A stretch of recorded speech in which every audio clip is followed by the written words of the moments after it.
한국에는 56만 9천 개의 식당과 10만 729개의 커피집, 약 6천 명의 10만 유튜버와 약 3만 5천 명의 작곡가가 있습니다. 여러분은 이 식당, 카페, 사람 중 얼마나 아시나요? 저는 음악을 오래 했습니다. 5살 때부터 약 35년 정도 기타를 쳤죠. 2010년 어쿠스틱 콜라보라는 팀으로 데뷔해 대충 100여 곡을 발매했습니다. 2017년에 소니 ATV라는 퍼블리싱 소속 작곡가로도 활동을 했었고 2018년부터 빌리빈이라는 회사에서 가수를 제작하며 대충 100곡을 발매하며 작사, 작곡, 편곡, 세션 믹스 마스터, 홍보 마케팅, 공연 제작 등 음악을 직업삼아 관련된 모든 경험을 해보았다 생각합니다. 하지만 아마 이 영상으로 저를 처음 알게 되신 분이 대부분이겠죠. 듣보잡 중에 듣보잡, 그저 그런 마흔을 바라보는 평범한 기타리스트이자 작곡가 프로듀서입니다. 그냥 걔 망했죠. 물론 먹고 살 정도의 월급과 외주, 먹고 살 정도의 환경을 가진 음악 관련 직장과 음악 일을 하는 아티스트이긴 합니다만 음악을 직업 삼으시는 분들의 기준들은 땡땡 미만 잡이라는 느낌이 유독 강한 직업이니까요. 어느 분에겐 어쿠스틱 콜라보라는 브랜드는 그냥 듣보잡 동네 인디밴드이고 그 작은 동네 인디밴드의 기타리스트, 작곡가, 프로듀서인 저는 아무도 모르시니까요. 그럼 저는 왜 망했을까요? 그게 브랜딩이 필요한 이유입니다. 근 3년간 질리지 않고 듣는 곡이 전국의 세븐데이즈입니다. 브루노 메이지의 리젠트 파크고요. 저는 만들지 못할 것만 같은 퀄리티의 음악입니다. 하지만 만약 제가 세븐데이즈랑 명곡을 만들 수 있는 실력과 전국님보다 노래를 잘 부른다고 가정을 해봅시다. 방금 말씀드렸던 듣보잡 아티스트인 제가 부른다면 이 곡은 빌보드에 있을까요? 반대로 전국님 본인이 가장 안 팔리는 장르들인 스래시 메탈, 실험적인 EDM, 팝페라 같은 비주류 음악을 내신다고 해서 과연 차트인을 못했을까요?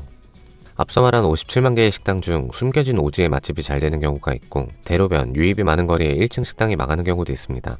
우리는 분명 나보다 노래 못하는 사람도 음악으로 성공하는 것을 보고 맛없는 식당에 줄을 30분씩 서서 먹는 것을 보기도 합니다. 맛, 실력, 음악성, 외모 같은 것만으로는 설득력이 떨어집니다. 이것이 브랜드가 주는 힘이라고 생각합니다. 물론 브랜드의 가치와 지속성을 위해서는 실력, 맛, 음악이 좋아야 하는 건 기본이겠지만요. 그럼 실력과는 별개인 브랜드는 어떻게 만들어낼까요? 샤넬, 구찌, 디올, 에르메스 모두 사람의 이름입니다. 본인이 디자인한 무엇인가를 스토리와 함께 팔아냅니다. 개인적으로 패션은 문외 아니라 제 직업인 음악을 예를 들어볼까요? 저는 음악을 직업으로 선택하게 해준 양희은, 김광석, 이병우 선생님 등과 이적, 김동률, 박정현 선배님 등과 엘리오 모리꼬네, 토미 임마뉴엘, 라울 미동, 턱앤 패티, MIMP 같은 아티스트의 음악만을 팔로잉하지 않았습니다. 그들의 인터뷰, 영상, 작업기 등을 찾으며 어느 나라 사람이고 영향을 준 뮤지션이 누구인지 그리고 그들이 영향받은 아티스트까지도 공부합니다. 제가 좋아하는 음악을 하는 사람에 대해 더 알고 싶어 합니다. 음악이 직업이 되어보니 똑같습니다. 직접 제작해본 결과 팬분들은 음악을 소비하지 않고 사람을 소비한다는 것을 발견했습니다. 음악은 그 사람을 만나게 된 계기 같은 느낌이었습니다. 음악뿐만이 아닙니다. 오마카세, 미슐랭 같은 파인다이닝에 돈을 쓸 만큼의 여유가 없는 저는 최현석 셰프님의 음식을 한 번도 먹어본 적이 없습니다. 다만 냉장고를 부탁해부터 알게 되어 많은 영상들로 알려주신 요리들, 인터뷰 등의 영상들에서 팬이 된 저는 최현석 셰프님의 밀키트를 사 먹습니다. 최현석 셰프님의 실력을 모르면서요. 제가 활동하던 어쿠스틱 콜라보는 공개석상에서 사람을 브랜딩한 적이 거의 없습니다. 이 곡은 어떻게 만들었고 어느 아티스트를 존경하는지 저는 어떤 사람인지에 대해 말한 적이 없었던 거죠.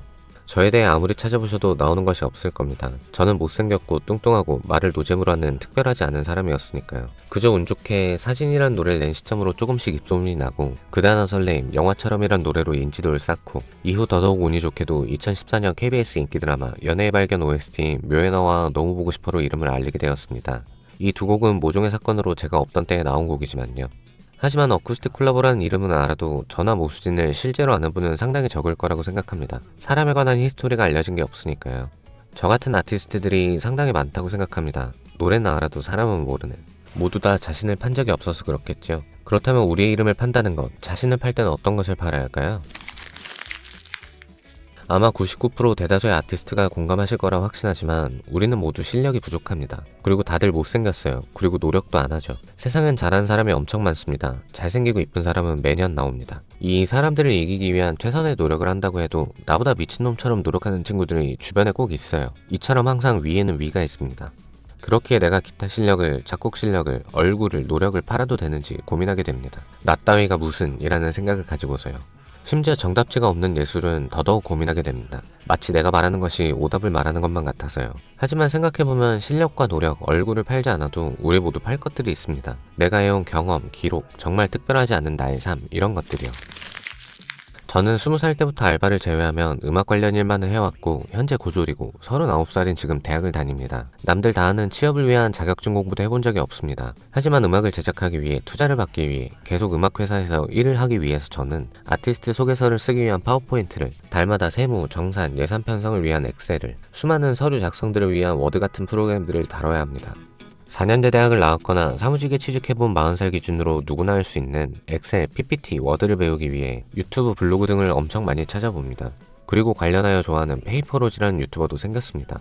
모두 본인에겐 평범한 경험을 SNS에 풀고 모두 다른 사람의 그 경험을 배웁니다. 영상을 보고 계신 모든 평범한 분들의 삶도 저에게는 신기하고 특별한 일입니다. 그리고 저와 같은 업종이라고 한들 동네가 다르기에 친구들도 다를 것이고 배운 것도 다를 것이고 경험 역시 다를 것이기에 저에게는 신기하고 특별한 일일 겁니다. 자신이 뭘 잘하고 좋아하는지, 그것을 위해 무엇을 해봤는지를 어떻게 보여줄지 생각하는 게 브랜드를 만들기 위한 첫걸음이라 생각합니다. 굳이 남과의 비교는 생각하지 말고요. 전 세계적으로 제일 유명한 사람을 꼽으라면 일론 머스크라 생각합니다. 일론 머스크는 95년에 집투라는 회사를 차립니다. 그리고 2003년 세계적인 브랜드 테슬라를 창업하기까지 8년이란 시간이 걸렸습니다. 또 개인적으로 영상을 촬영하는 시점인 2025년 기준으로 카리나님만큼 이쁘고 노래 잘하고 춤까지 잘 추는 아이돌이 없다고 생각하고 있습니다. 이런 카리나님이 속한 에스파도 데뷔하고 7개월이 지나서야 넥스트 레벨로 전국적으로 유명해졌습니다. 데뷔 이전 사전 마케팅 기간을 포함하고 연습생 시절까지 포함하면 몇 년이 더 걸렸을 겁니다. 사전 마케팅에 대해 모르시는 분들을 위해 설명드리면 현재 제2의 카리나라고 불리는 데뷔도 하기 전인 신인 아이돌이 미리 얼굴을, 실력을 알리는 작업들을 말합니다.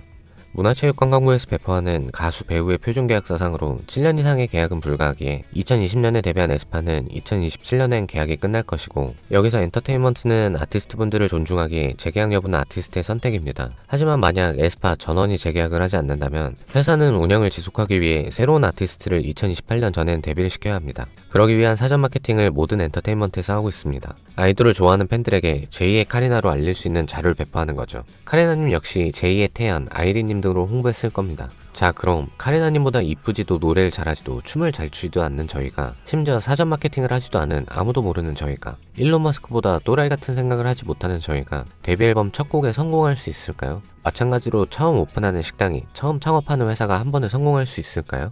하지만 본인의 노력을 다한 음악에 진심이 많은 분들은 첫 앨범이 잘 안되면 못 견뎌하고도 합니다. 심지어 홍보하려고도 하지 않아요. 왜냐면 최선을 다했지만 잘 안된 것이 창피하다고 생각해서 스스로 위축되는 겁니다. 지금의 자신의 음악을, 더 나아가선 지금의 자신을 사랑하지 않으니까요. 하지만 노력한다면 시간이 지나면 지날수록 저희 실력은 성장할 거고 발전할 겁니다. 국외 수출은 꿈도 못 꾸는 애니콜 같은 똥같은 핸드폰에서 2024년 19%의 점유율로 세계 1위를 차지한 갤럭시라는 스마트폰을 만들어낸 삼성처럼요. 그렇지만 애니콜이 없었다면 갤럭시가 없었겠죠. 핸드폰 사업이 시작조차 되지 않았을 거니까요.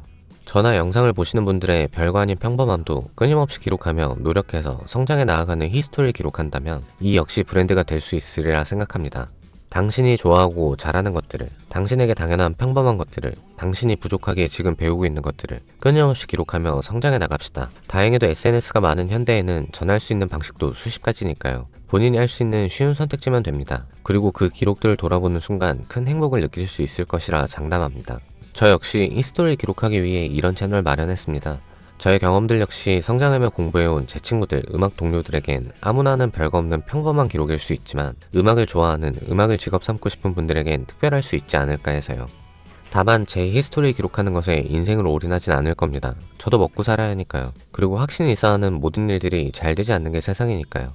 이 영상도 조회수 100에 머무를지 많은 찍을지 모릅니다. 이 영상 하나에 일일비하지 않으려면 기대 없이 본업에 집중할 수 있어야 한다고 생각합니다. 저는 다행히도 제 경험을 좋아해주시고 찾아주시는 분들이 조금은 계시기에 음악으로 밥 먹고 잘 곳은 마련할 수 있어서 행복하게 제 히스토리를 기록할 수 있는 것 같습니다. 다시 한번 저를 찾아주시는 분들에게 감사 인사를 드립니다. 시청하시는 분들 모두 본인의 평범함을 쌓아 특별한 사람이 되시길 바라며, 지금까지 저는 평범함을 노래하는 사람, 어쿠스틱 콜라보라는 팀으로 활동하던 김승재라고 합니다. 잘 부탁드립니다.